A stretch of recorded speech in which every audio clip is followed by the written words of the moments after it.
আসসালামু আলাইকুম। মানে মোটামুটি কবরস্থান না হলেও আমরা বানিয়ে ফেলেছি নাকি? যারা আছেন, যেগুলো জেগে আছেন, প্রত্যেকে উঠে একটু এগিয়ে আসবেন।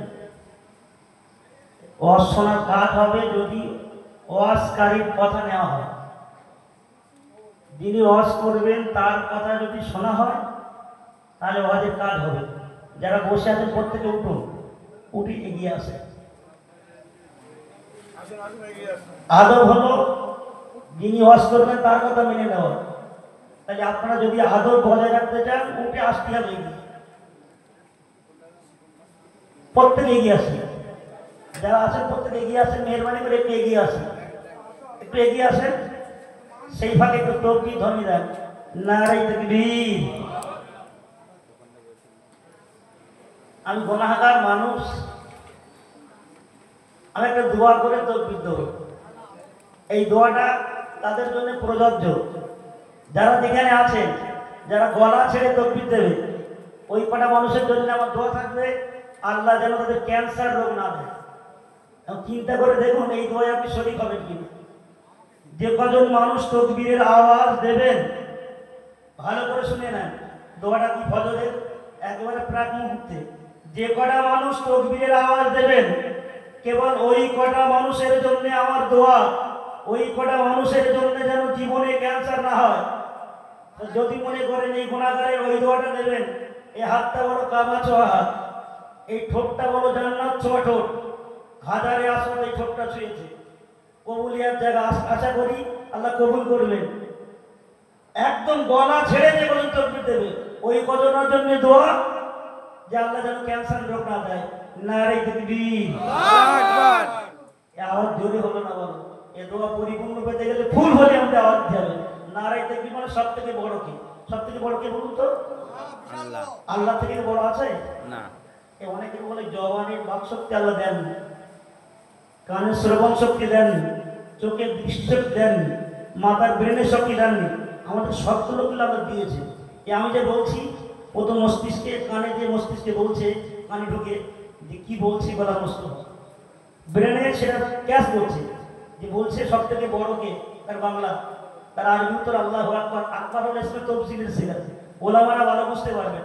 সব থেকে বড় যেটা বলে তার থেকে বড় হয় না, এটা আল্লাহর থেকে বড় কেউ হয় না। এতদিন যা দিয়েছেন দিয়েছেন, আজকে যে তকবীরের আওয়াজটা দেবেন মানে মনে করে দেবেন। দেখ পরীক্ষা করে দেখা যাক, ওজি করে এসেছেন, গলা ছেড়ে গেছে। নারে তাকবীর, আকবার। নওজোয়ান বৃদ্ধ সকলে মিলে একই সঙ্গে নারে তাকবীর, আল্লাহু আকবার, নারে তাকবীর, আল্লাহু আকবার। পাক ঈসা আলাইহিস সালামের মাহফিল জিন্দাবাদ। আলহামদুলিল্লাহিল্লাযী আনআমা আলাইনা ওয়া হাদানা ইলাল ইসলাম ওয়া জা'আলানা মিন উম্মতি মুহাম্মাদিন সাল্লাল্লাহু আলাইহি ওয়াসাল্লাম। ادعو إلى سبيل ربك بالحكمة والموعظة الحسنة. وقال حبيب الله صلى الله عليه وسلم إنما أنا بعثت لمعلما أو كما قال عليه وسلم. সম্মানীয় আমন্ত্রিত আওলাদে মুজাদ্দিদগণ ও দিগার আমন্ত্রিত আগত ওলামা, হুফাজ, হুজ্জাজ ও সম্মানীয় সামিন একরাম, গতকাল ফুরফুরা শরীফের জমিতে ছিলাম, সেখান থেকে বসিরহাট দরবার শরীফ, তারপরে এখানে। এক কথায় কয়েকটি কথা। কোরআন পাকে আল্লাহ বলেছেন আমার রুজ্জুকে একত্রিত করে ধরো। হাদিস পাকে আছে মান আহাব্বা লিল্লাহ ওয়া আবগাদা লিল্লাহ, ভালো যদি বাসতে হয় আল্লাহর জন্য ভালোবাসো, রাগ যদি করতে হয়, ঝগড়া যদি করতে আল্লাহর জন্য করো।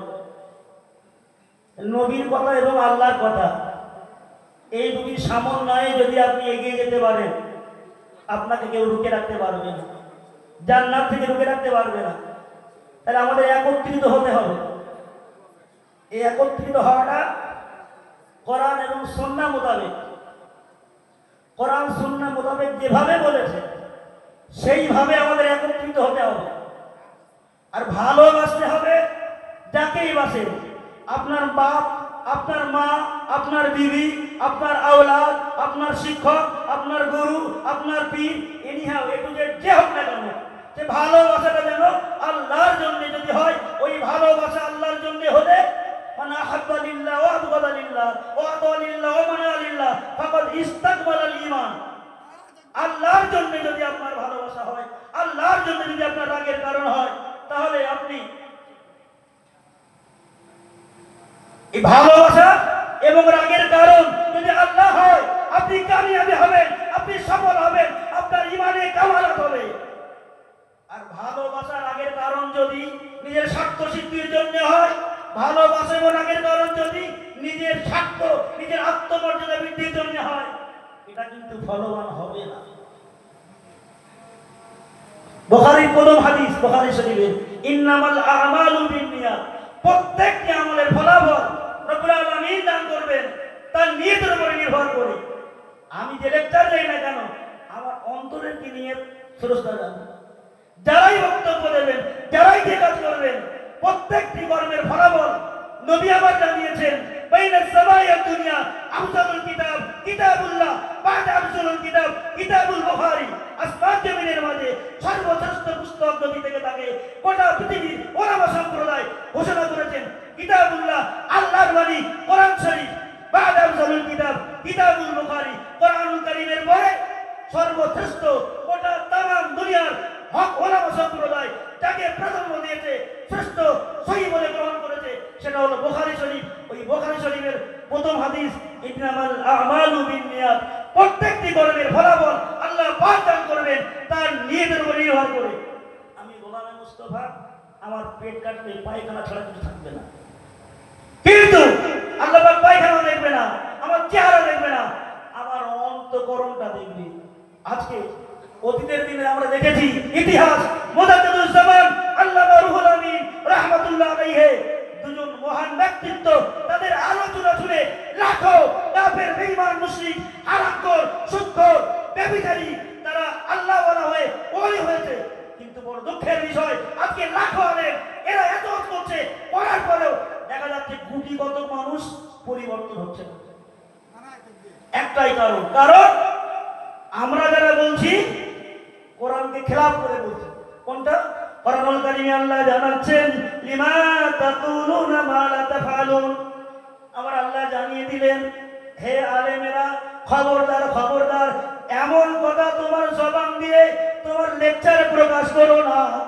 মা লা তাফআলুন, তুমি যেটা তোমার জীবন দশায় আমলে পরিণত করেছো, বাস্তবায়ন করেছো। আমরা বড় বড় লেকচার দিয়ে বেড়াই, নিজেরা কাজ করি, বলি নামাজ পড়ে না, নিজের নামাজ না পড়ি, আমার কথাটা আপনার দিনে তাসির হবে না, আসর করবে না যদি আমি নিজে নামাজ না পড়ি। আমি বলছি আপনি সুদ খাবেন না, কোরআনুল কারীম আল্লাহ বলছেন, আল্লাহু বাইয়া ওয়া হারামা রিবা, আমি ব্যবসাকে তোদের জন্য হালাল করে দিলাম, সংসার নির্বাহ করার জন্য, দুনিয়াতে চলার জন্য, আর সুদকে হারাম করে দিলাম। আমি নিজে যদি সুদ খাই, আমি হাজার চেল্লাই, সারাদিন যদি বলি, আমার কথা একজনও পরিবর্তন হবে বলে মনে করি না। নিজে যখন হারাম থেকে পরহেজ করব, তখন যদি বলি আল্লাহ বলছেন, তোর কথাটা ওই ইমানদারের দিলে রেখাপাত করবে। কোরআনুল কারীম আল্লাহ বলছেন, ওয়ালাকির ফাইন্না যিকর তানফাউল মুমিনিন, জ্ঞানী যারা, কোরআন এবং হাদিসের শরীয়তের জ্ঞানী যারা, তাদেরকে লক্ষ্য করে রব্বুল আলামিন জানালেন, ওয়ালাকির, হে জ্ঞানীরা, হে আলেমেরা, এই শরীয়ত বিজ্ঞরা, তোদেরকে বলে দিচ্ছি, ওয়ালাকির, ওয়াজ কর, উপদেশ দে। কোন উপদেশ? উদউ ইলা সাবিলি রাব্বিকা বিল হিকমাতি ওয়াল মাউইযাতিল হাসানা, আল্লাহর পথে ডাকার জন্য আল্লাহ পাক রব্বুল আলামিন সেটাও জানিয়ে দিলেন। এ আলেমরা, এ ওলামারা, এ বিজ্ঞ ব্যক্তিত্বরা আমার পথে আহ্বান করবি। কিভাবে আহ্বান করবি সেটা আল্লাহ জানাচ্ছেন, উদউ ইলা সাবিলি রাব্বিকা, রবের পথে ডাকো, আহ্বান করো, বিল হিকমা, হিকমতপূর্ণ ভাবে, অগোছল নয়, কেচ্ছা গাইড দিয়ে নয়, হেঁটে দিলে নয়, হিকমতপূর্ণ ভাবে এমন একটা কথা, এমন একটা দৃষ্টান্ত, এমন হাদিস, এমন কোরআন, এমন যুক্তি, এমন তত্ত্ব এমন করে বলবে যেন তার এই কান দিয়ে শুনে মস্তিষ্কে যে একটা জায়গা করে, বাবা তাকে মানার জন্য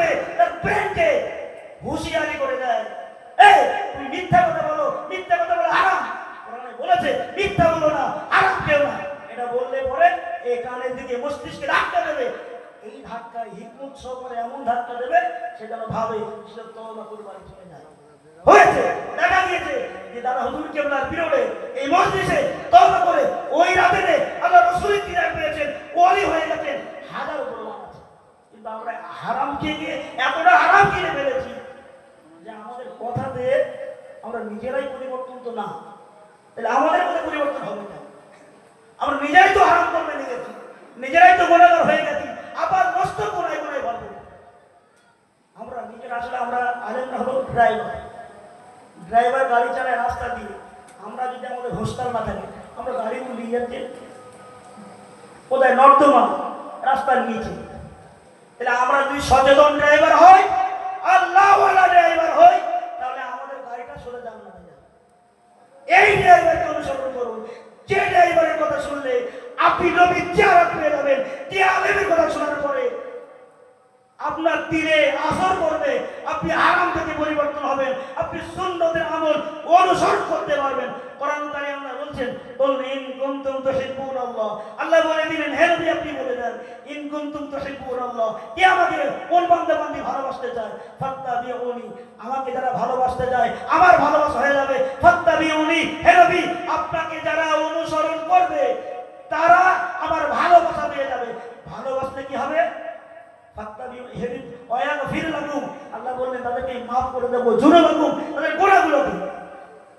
আল্লাহু গফুর রহিম, আল্লাহ দয়াবান, আল্লাহ ক্ষমাকারী, আর তারাই জান্নাতে যাবে। তাহলে আল্লাহ নবী, যাই হোক আমার বক্তব্য শেষ। আমার বন্ধু মাওলানা এই মাদ্রাসার প্রধান শিক্ষক আব্দুর রহমান সাহেব তার সেই সময় আমাকে এ করে দিয়েছে। আমার ঈদেরই কিন্তু এই অগাধভাবে যে বক্তব্যগুলো আল্লাহ বনিয়ে নিয়েছেন, আল্লাহর কাছে ত্রুটি বিচ্ছুতির মাপ চাই। আর আমার আলোচনায় যদি আপনাদের মাঝে কেউ ব্যথা পেয়ে থাকেন তাদের কাছেও মাপছে দোয়া চেয়ে এই আমাদের সঙ্গে মরণ যেন আমাদের সকল জায়গায় নসিব করেন।